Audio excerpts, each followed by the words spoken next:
Steeler fans, what's going on? This is Jeff Hartman, editor of BehindTheSteelCurtain.com, with another episode of the Steelers News, your off-season news source. Because, like I've said numerous times on this show, I can't stand listening to the mainstream media when it comes to sports in the off-season, because really all I want to hear about are Pittsburgh sports, mainly the Pittsburgh Steelers, and that's why you're here. Nothing but Steelers the whole time, under 20 minutes, right? We're right back at it. We took a little bit of a long weekend. First and foremost, let me say, if you had a father, happy Father's Day. Hope you had a great weekend. Hope you enjoyed it. If you're not a father, well, hopefully you told your father happy Father's Day. So let's get right into the Steelers news. A lot of stuff happened last week. The Pittsburgh Steelers had mandatory minicamp, 3 days of workouts, Tuesday, Wednesday, Thursday, and then they're gone.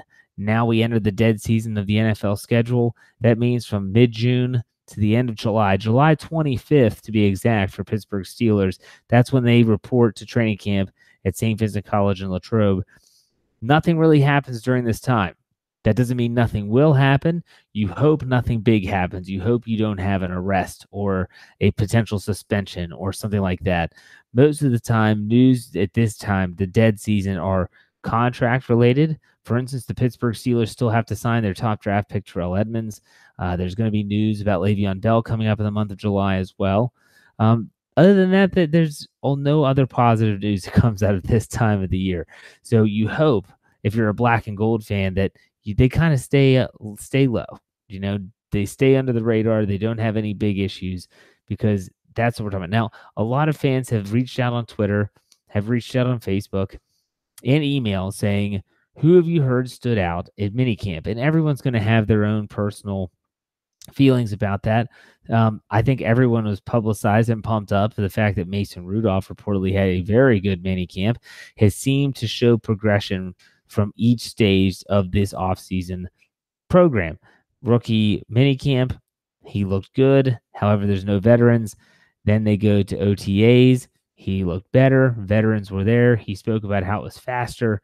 And then in minicamp, it kind of looked like he started to belong. He was running the offense on Thursday. He ran the no huddle, did a tremendous job, moved the team down the field, scored a quick touchdown in the 2-minute drill.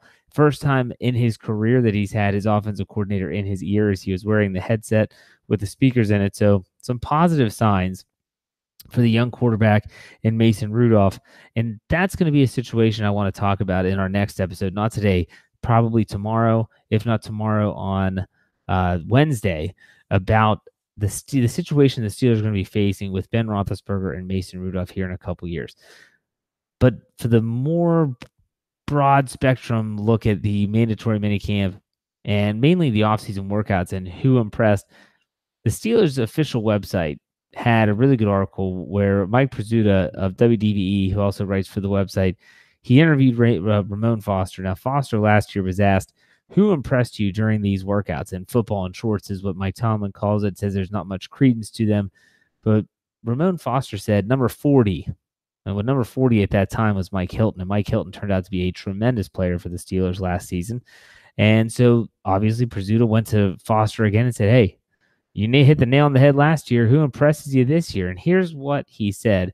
There were 3 players, all offensive players, that he was really impressed with. And the first one was a rookie. And it wasn't Mason Rudolph. It was Jalen Samuels, the running back out of North Carolina State. Foster talked about how he can do it all. He can run the football. He can catch. He can run routes. He can line up in a multitude of areas. Super impressed with what he can do. Now, he said there were some protection issues in terms of blocking, but that's pretty common for a rookie in the National Football League. But Jalen Samuels has been turning heads from teammates. That tells me more than turning the heads of media.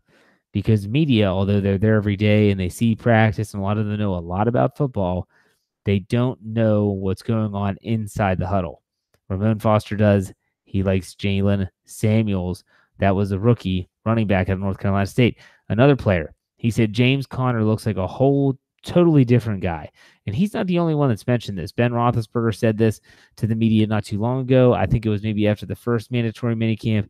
But he said James Conner looks great. He's lost weight. He's faster, has a burst. He is taking advantage of every single repetition that he gets when Le'Veon Bell is gone, when he is absent. So James Conner, he was super impressed with him, and it's really going to be interesting to see how the Pittsburgh Steelers handle James Conner, Le'Veon Bell. Who's going to be that third running back?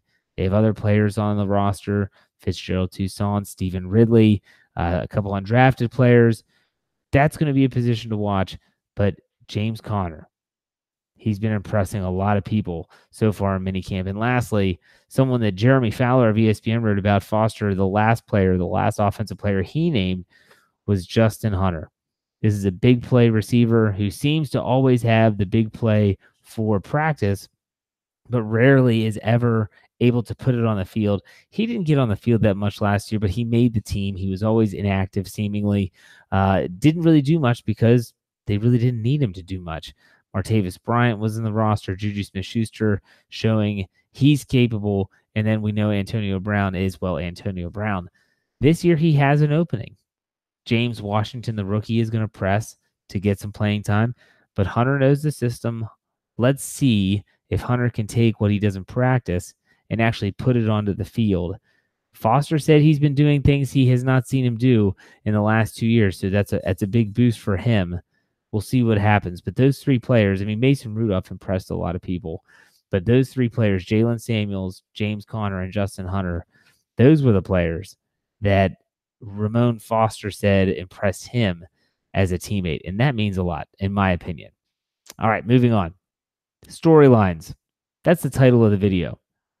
What are some 5 key storylines for the Pittsburgh Steelers as they slowly drag their way through the dog days of summer and then eventually get ready to go to Latrobe, St. Vincent College in Latrobe, Pennsylvania?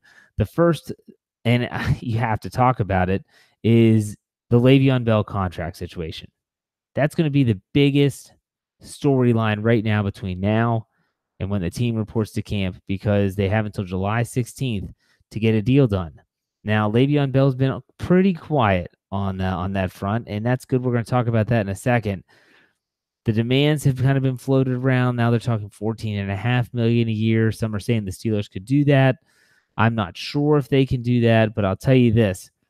This is going to be a burning topic, especially coming up when the months go from June to July, and really the negotiations come down to that last minute. That's what happened last year when it seemed like the Steelers and Bell's representatives had a deal done. Bell walks in, says no deal, and now here we are for a second year in a row with a franchise tag, not talking about long-term contracts, but possibly him playing the year under the tag and then becoming a free agent after this year.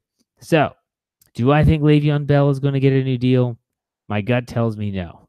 But at the same time, I felt this way before, and they've gotten a deal done. So, Le'Veon Bell contract, that's going to be the number one storyline heading into training camp. Next, the backup quarterback position. Okay, now a lot of people would say that if your team has a backup quarterback controversy, then you're doing okay. And that's the truth, because if the Pittsburgh Steelers don't have to worry about their backup quarterback, that means that Ben Roethlisberger is healthy. That means he's playing well. And that's the ultimate hope. However, as I said earlier in the show, Mason Rudolph has been playing so well that a lot of people, media especially, are suggesting that if he plays well enough in the preseason, maybe, just maybe, he's good enough to beat out Landry Jones for the number 2 spot. Let's assume that happens. If Mason Rudolph is good enough, shows enough that he's the backup to Ben Roethlisberger, what happens then at the next spot? Is it Joshua Dobbs? Is it Landry Jones? That's going to be interesting to watch.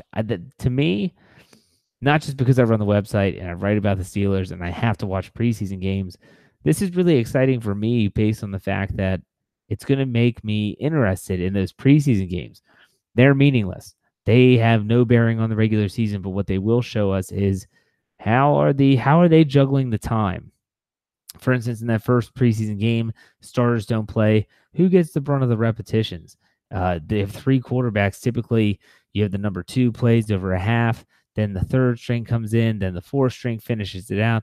How do they weigh those? That's going to be interesting. So, yeah, I understand that a lot of people might shake their heads and say, the backup quarterback, really, that's a big storyline. It is to me. I think this is going to be really important and really key for the Steelers because if Mason Rudolph is that guy, then maybe he should be number 2. And if Landry Jones isn't that guy, maybe Joshua Dobbs should be number 3. So that's going to be something to keep an eye on. That's going to be a big storyline heading into the regular season. Speaking of kind of camp battles here, what about the safety position? I don't even know. You're talking free safety, strong safety. At this point, who's going to play? You have the rookies, Terrell Edmonds, Marcus Allen. You've got Sean Davis, the incumbent. You have Morgan Burnett, Nate Burry, all these players, Jordan Dangerfield. Who's going to make the team? Who's going to play? Who's going to be the guys that are out there? Are they going to run 3, 4 safety sets? The safety position, and not only the personnel, but who let me rephrase this. Not only the personnel that they're going to keep, but how are they going to utilize them at the safety position, I think is going to be key. And that's going to be a big storyline heading into training camp. And it's also going to tie into the next storyline, which is inside linebacker. A lot of fans were really, really disgruntled by the fact that the Steelers didn't really address, you could say John Bostic, didn't really address the inside linebacker position in free agency or in the NFL draft. I get it. Bostic was a free agent pickup. Wasn't that big name that a lot of fans wanted. So will they put safeties down in the box as inside linebackers? Will it be a Marcus Allen, Terrell Edmonds type? Will Bostic be the guy? Will he be the guy that can go out there and play in coverage and also run stop? That's another question. How are they going to utilize the inside linebackers? Right now, Tyler Matakevich, all throughout offseason workouts, ran with the ones. Tyler Matakevich, Dirty Red as they call him, he was the one alongside Vince Williams, not Bostic. Now, am I putting much credence into that? No. At training camp, if that happens, that's turning some heads because I think Bostic is the guy that is better at stopping the run. He's more athletic. He can cover. And those are some things that Matakevich, although he's very smart, he has a great instinct and a nose for the football. What he lacks is the athleticism that they're missing from Ryan Shazier. I think John Bostic gives them even a little bit of that, let alone some, definitely not all of it. Sure, Ryan Shazier is a generational athlete, but at the same time, I think Bostic would help be that Band-Aid better than Tyler Matakevich. So the inside linebacker position kind of ties in with the safety, but at the same time, it's its own storyline. Lastly, running back. I mean, my goodness, what the heck are they going to do at running back? Like I said earlier in the show, I would assume right now, you know what happens when you assume, but I would assume right now, we know Le'Veon Bell, number 1, James Conner, number 2. What do they do number 3? I think Jalen Samuels makes the team. I don't think he's a practice squad guy. I don't think he's a guy that's going to be on the team but isn't inactive every week. I think that he's too valuable and too versatile to not play. Okay, so do they keep a 4th running back? Do they actually kick the tires of Fitzgerald Toussaint or Stephen Ridley again? A couple undrafted players that are out there. What do they do with running back? Maybe they just keep 3. You have Roosevelt next. That's 4 backs technically. These are the questions. These are the storylines. I'm not saying I have the answers. I'm just saying these are the storylines. So my question for you listening, if you're on YouTube, if you didn't know we're on YouTube, go to the search engine, type in BTSC Steelers Radio, subscribe. If you're watching on YouTube, well, what do you think about this stuff? You think Le'Veon Bell's going to get a new deal? You think who do you think is going to be the backup quarterback to Ben Roethlisberger? Going to be Landry Jones? Going to be Mason Rudolph? What about safety? Who are the safeties that make the team? Who are the safeties that start? And who are the safeties, or how do the Steelers utilize those safeties? Same at the inside linebacker position. Who's going to be the starter? How are they going to utilize that player? And lastly, running back. What are they going to do at running back? Okay, so those are the storylines. That's what people are going to be talking about. That's what I'm talking about.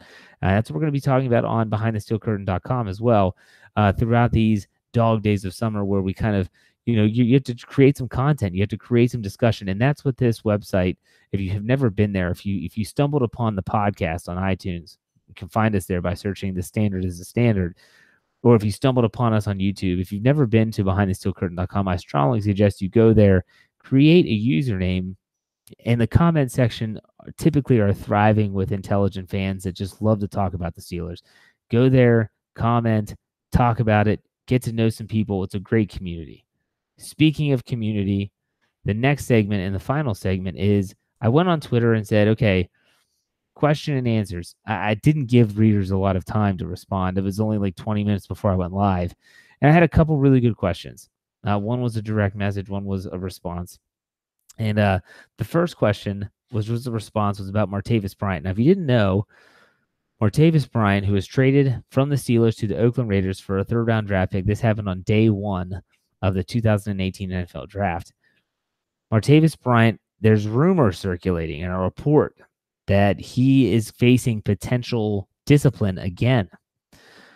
So, with that said, Martavis Bryant could be, if he gets caught with a substance or is, taking an illegal substance, we're talking a year suspension, if not more. Indefinite is what the league would say. And that's going to be like the Josh Gordon treatment. And someone said, do I buy into it? Do I buy into, Martavis Bryant's potential suspension? It's hard for me to say no. Most of these rumors, when they start coming out, are typically true. It's rare that they aren't. We saw it with Julian Edelman up in New England. Martavis Bryant is a ridiculous talent, yet he struggles off the field. Steeler fans know this more than anyone. Clemson fans know this as well when he was in college. And it sounds horrible, but man, does this make the Steelers look good if it does turn out to be a punishment. Not that the Steelers knew. All reports are that they didn't. But they traded a player that was one bad test away from getting that Josh Gordon treatment. They traded him away for a third-round pick that turned into Mason Rudolph. That could have potentially turned into the next great Steeler quarterback. Think about that for a second. So do I think that Martavis Bryant will get suspended? I don't know. I haven't been following it that closely. I don't know about the reporter that reported it because I don't follow the Raiders. But what I do know is that when it comes to suspensions, typically where there's smoke, there's fire. Okay, and lastly, someone asked about Le'Veon Bell, and they said, do I think a deal is going to get done? This was the direct message on Twitter. You know what? It's tough for me to say yes or no, but I will say this. Le'Veon Bell on Instagram, if you follow him on Instagram, he posted a picture of himself playing, and he wrote, "Silence is key," or something to that nature. And I wanted to take that, put an article, and say, thank you. Finally, it's someone gets it. I don't need to hear about Le'Veon Bell and whether he thinks he's a villain in Pittsburgh. I don't need to hear about Le'Veon Bell and whether he thinks he deserves more money. I don't need to hear about Le'Veon Bell at all unless it is they've got a deal done or they don't have a deal done. The one thing about Le'Veon Bell that's constantly frustrating me is that fans, not necessarily myself, I do get caught up in it sometimes, but fans forget how good of a player he actually is. They hear $14.5 million a year and they think, oh my gosh, that's horrible. Why in the world? No way. But they forget this guy is a tremendous football player. I mean, tremendous. And I said it last year before the season, and all these fans were ripping Bell for missing time and missing the preseason and not showing up until week 1. I said, you won't be angry when number 26 is dominating a defense, running it down their throats, catching passes and scoring touchdowns.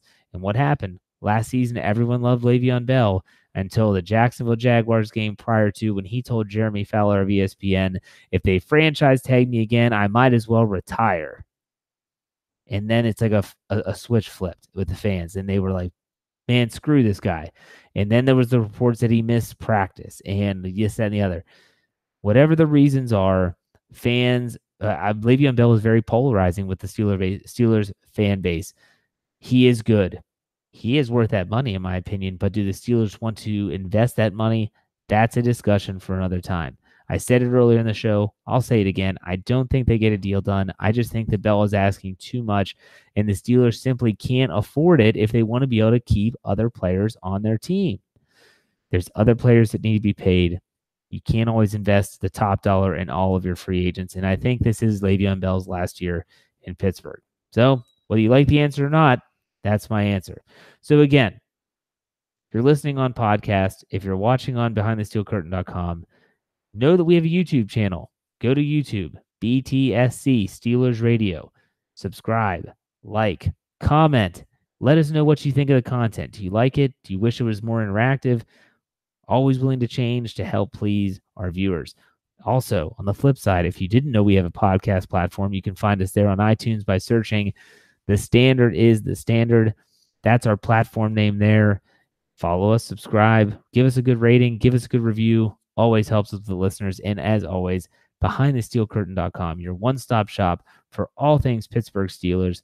We'll see you next time on the Steelers News. Bye.